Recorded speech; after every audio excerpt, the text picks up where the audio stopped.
Barakatah Yahweh, Barakatah Yahweh Shai. All praises, honor, and glory be unto Yahweh Bahasham, Yahweh Shai, Bahasham, Kakodash.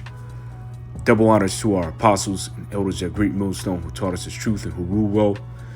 Peace and love, salutations and mercy be unto you, hopeful elect Akim, that are hazarding your lives to push the true gospel, to magnify and praise the names of Yahweh and Yahweh Shai, and to herald in the second coming of our Lord and Savior Yahweh Shai, who's coming to bring the kingdom for himself, and by default, the kingdom also for the nation of Israel. Repent. We're in some difficult, some dangerous, perilous times. All right, and things are going to get worse. All right, because the kingdom of heaven is nigh at hand. So repent.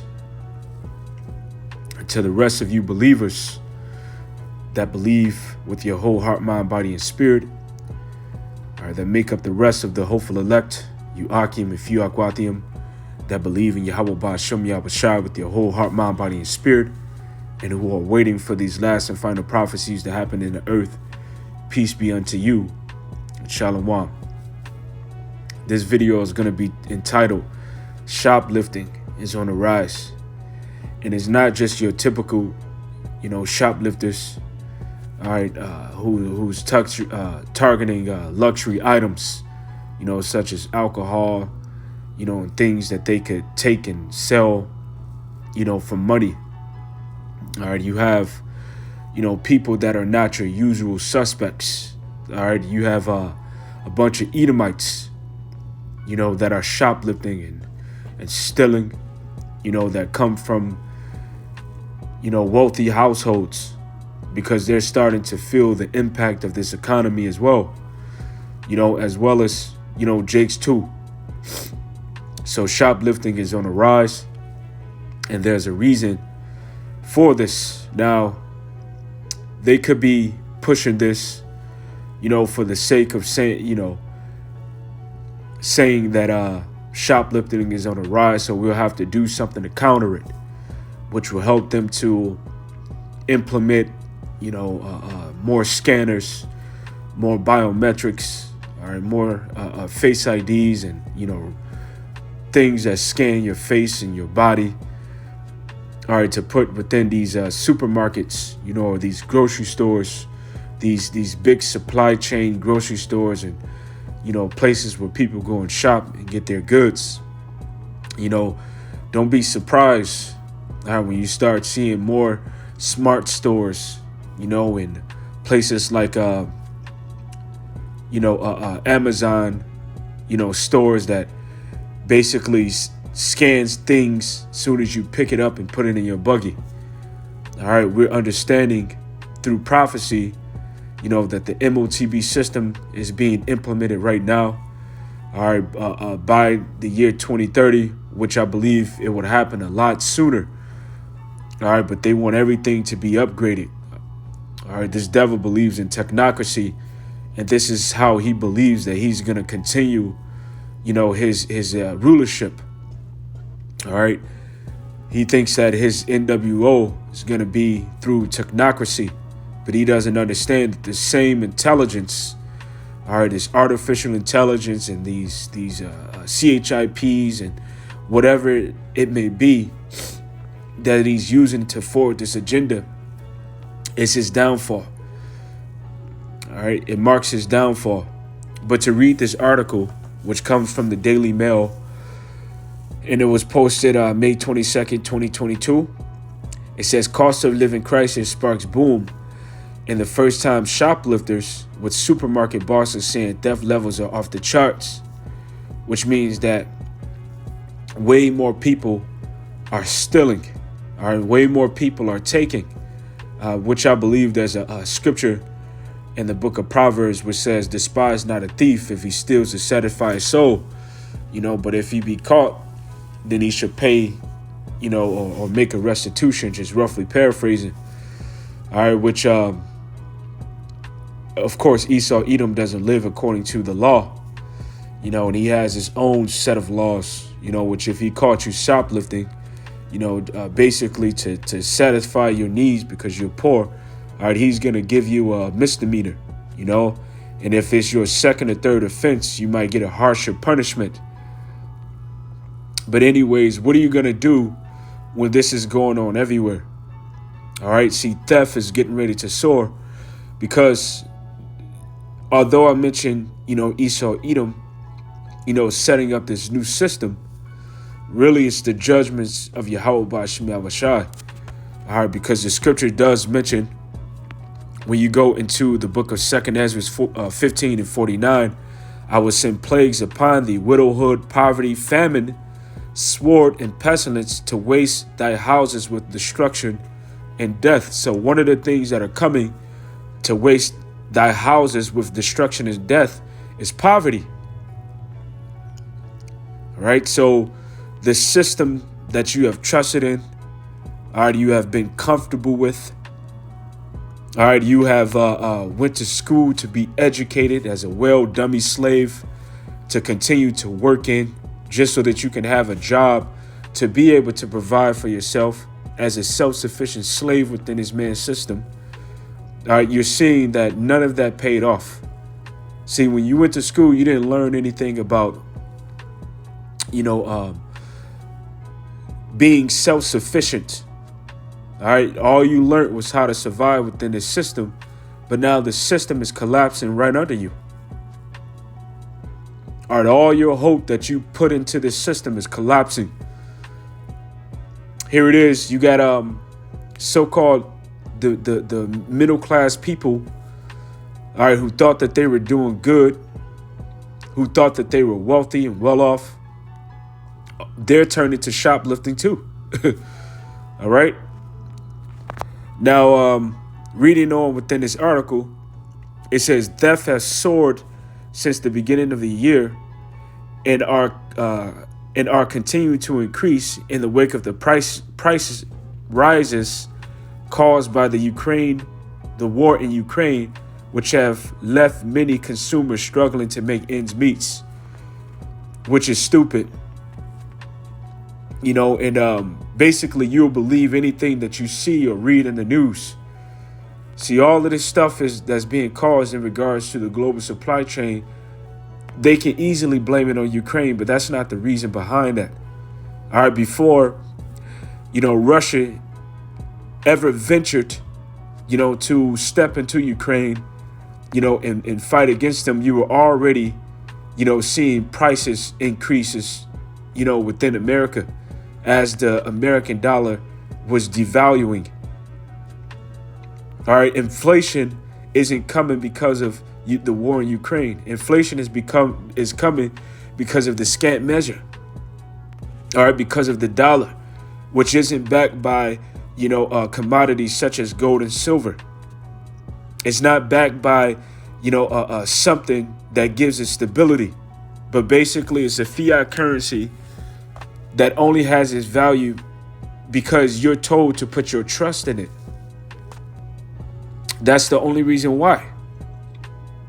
So as money began to fail within this place, all right, as it fell within Egypt, when you go into Genesis 47 and 15, and when money failed in the land of Egypt and in the land of Canaan, all the Egyptians came unto Joseph and said, "Give us bread, for why should we die in thy presence? For the money faileth." And Joseph said, "Give your cattle, and I will give you for your cattle if money fail."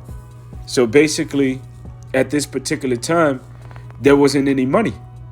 All right, because they had already given all of their money up, which was gold and silver. So how much more so in this time when we are not using gold and silver, all right, as money?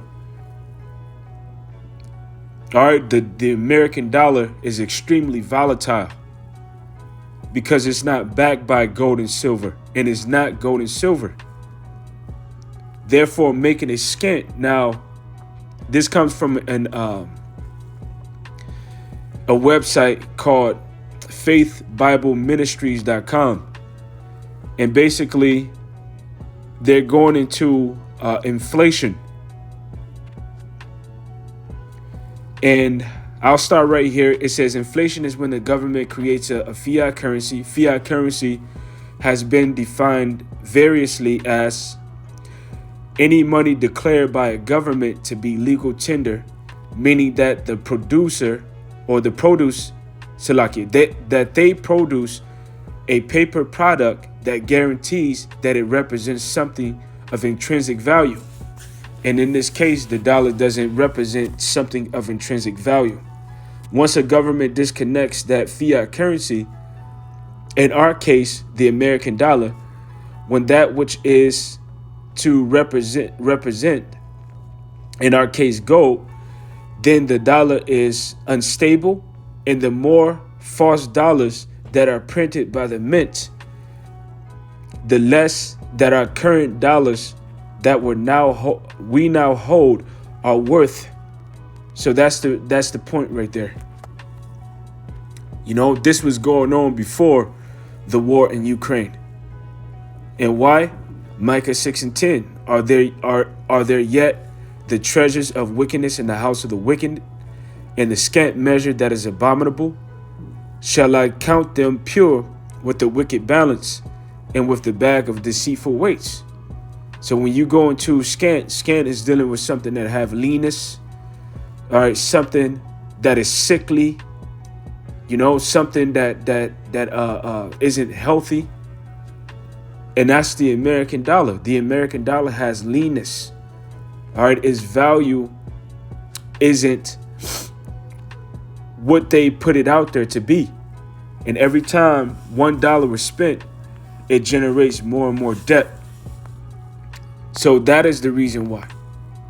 Now, when you go into the book of Revelation, the 6th chapter, and beginning at verse 5, it says, when he had opened the third seal, I heard the third beast say, come and see. And I beheld, and lo, a black horse.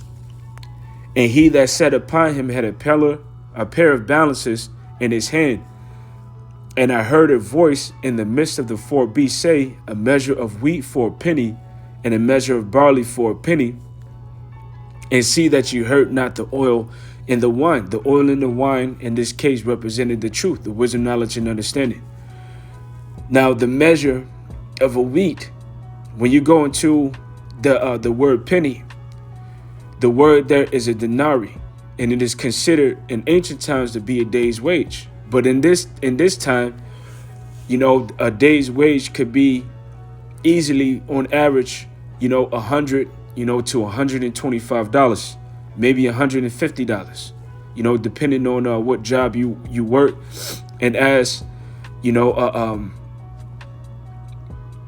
know, things continue to become worse, you know, it's gonna take eventually $150, you know, $125 to be able to purchase at least one household items. Now, we haven't gotten there yet, but we're seeing the rise of that, you know, as this year continues to gradually move on. So you have individuals who are feeling, you know, the results, you know, of inflation. So it's leading them to thievery. It's leading them to steal. It's leading them to take the things that they need. So if they do this in a green tree, how much more so in a dry?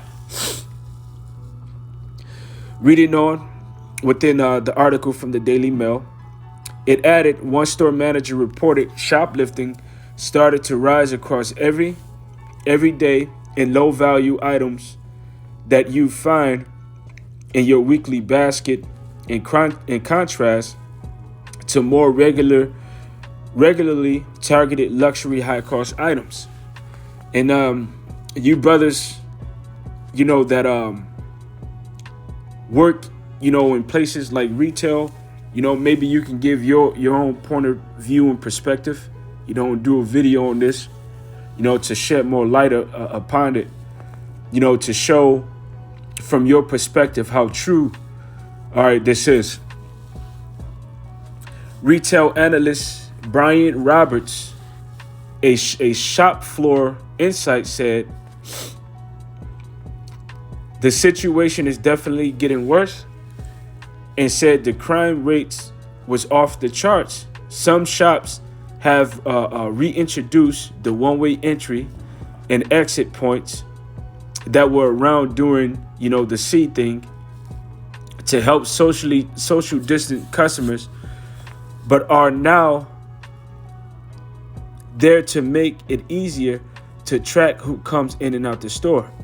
Others have beefed up security of items of personnel and or CCTV cameras, which eventually they're gonna set up those smart biometric readers, on the doors of their store, and on the grocery carts, and there's gonna be more biometrics and things like that introduced. All right, as well as people receiving the MOTB. All right, the RFI to the D, CHI to the P. One store boss told the grocer, "The other day we stopped a personer who was trying to steal things like washing powder and shampoo. With the cost of living, people are going to have to start making choices." Food poverty experts and Ulster University senior lecturer Dr. Sinead Fure said that this was not a new phenomenon. She said, "We have seen this before in previous times of austerity and economic downturn." So that's right there. We're experiencing economic downturn. So things like rent is on the rise, groceries are on the rise. The amount of money that you pay for electricity or energy is on the rise.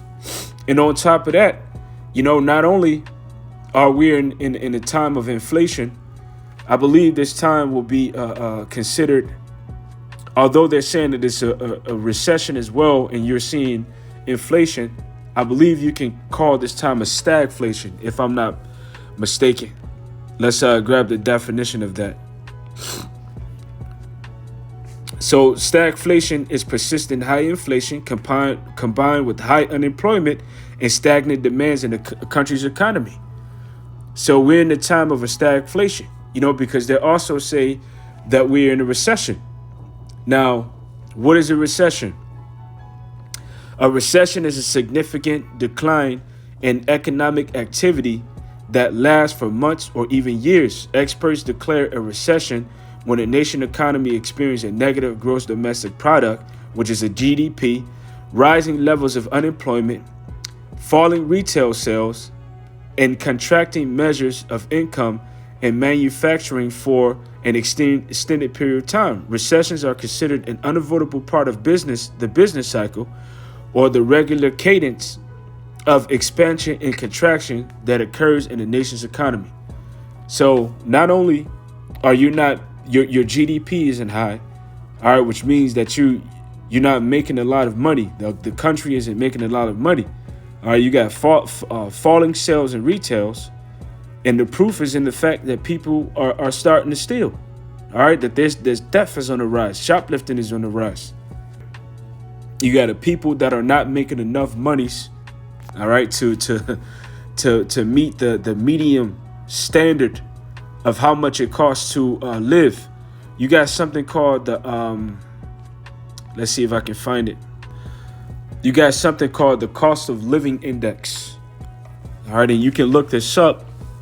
And there's a website called the World Population Review, and it shows you the amount of money it takes to live within each state within the United States. And of course, some of the highest states to live in is New York, California, but surprisingly, the most expensive state to live in is Hawaii. All right, followed by places like California, as well as New York. And I believe they give a list, so I should be able to tell you what's the most expensive just by looking at the chart. Yeah, you got Hawaii, you got California, you got New York, then you got Oregon, Massachusetts, Alaska, all right, then Maryland, then Connecticut, then New Jersey, Rhode Island, Maine, Vermont, Washington, D.C. All right, so that's the cost of living index according to 2022. And surprisingly, the cheapest state to live in is Mississippi. So based upon these states where it costs the most to live in, you should understand where they're going to be turning up the most. Really, it's going to happen all over the United States of America. But within these major cities, these very high populated cities, all right, when things turn for the worse and things really get bad, this is really going to turn up. All right. It even gives you the index for groceries, and which state has the most expensive groceries.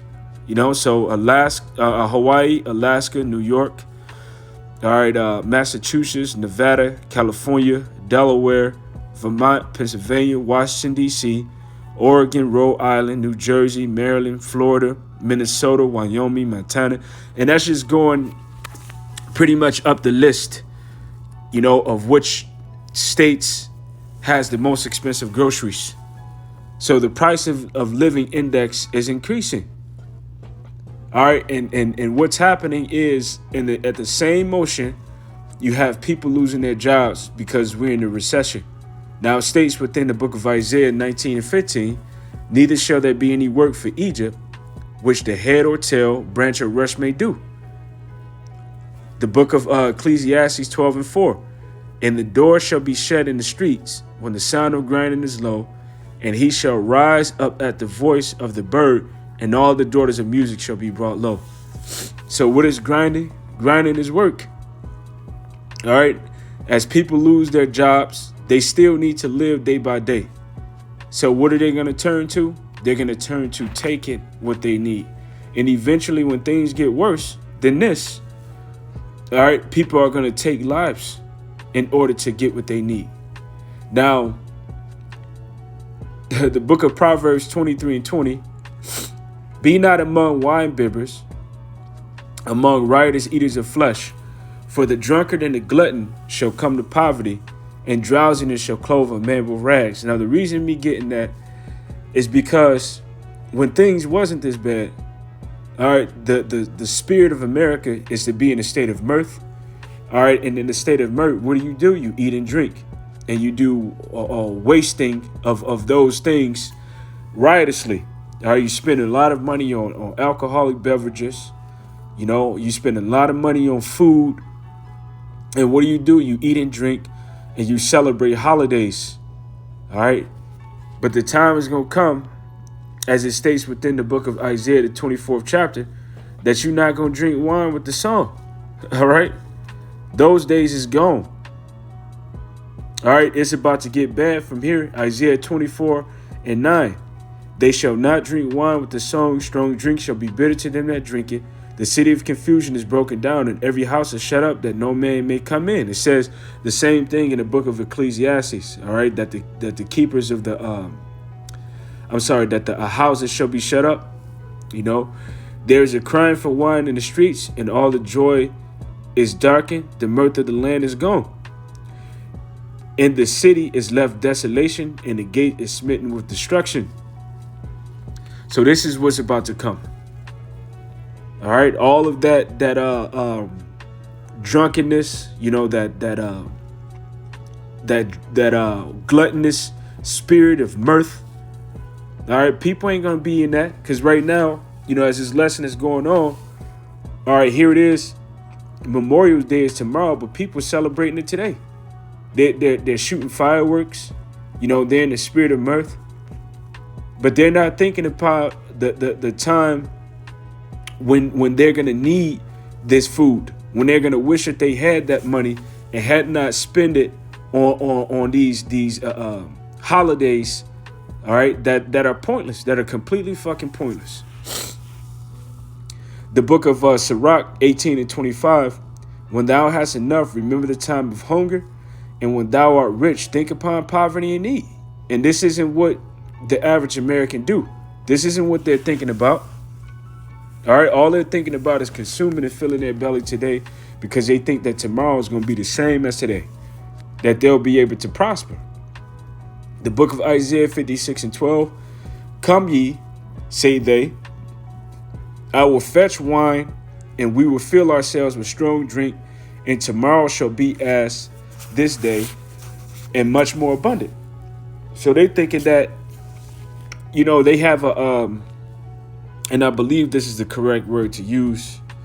Yep, here it is, a sentimental longing for a wistful affection for the past, typically for a period or place with happy personal association. So a nostalgia. They got a nostalgia, and they think that, this place is going to return back to a normal or to a place when they were happy, So they're thinking that life goes on and everything's going to continue until they're hit with poverty within their household and they can't afford to purchase the food or the necessities that they need, and they find themselves shoplifting, washing powder, and stealing, basic necessities. All right, shoplifting, stealing dish liquid, and that's when you get that low, you fell low. But ultimately, this is also a fulfillment of Deuteronomy, the 27th chapter. All right, these curses got to come upon our in Salaki. I said the 27th chapter. That's Deuteronomy, the 30th chapter. Which Yahweh Bashim Yahushai is going to bring these curses upon our enemies. All right, the book of Proverbs 27:1. Boast not thyself of tomorrow, for thou knowest not what the day may bring forth. And what is it going to bring forth? Tomorrow. You know that song from Annie. It ain't. Tomorrow's going to bring poverty, man. All right. Today is getting bad, so tomorrow's going to be even worse. 2nd Ezra 15:49 again. I will send plagues upon thee, widowhood, poverty, famine, sword, and pestilence, to waste thy houses with destruction and death. So these things are going to lead to people being chaotic. All right, this is going to lead to people turning up in the streets. And the fact that you have that nostalgia and that great desire for things to return back to that state where you were happy, that's going to make it even worse, because those days ain't never coming back. So what's going to happen is people are going to begin to take, and it's going to get bad. All right. Eventually, there's going to be a rising up against the governments. There's going to be seditions. There's going to be uproars. There's going to be riots. There's going to be looting.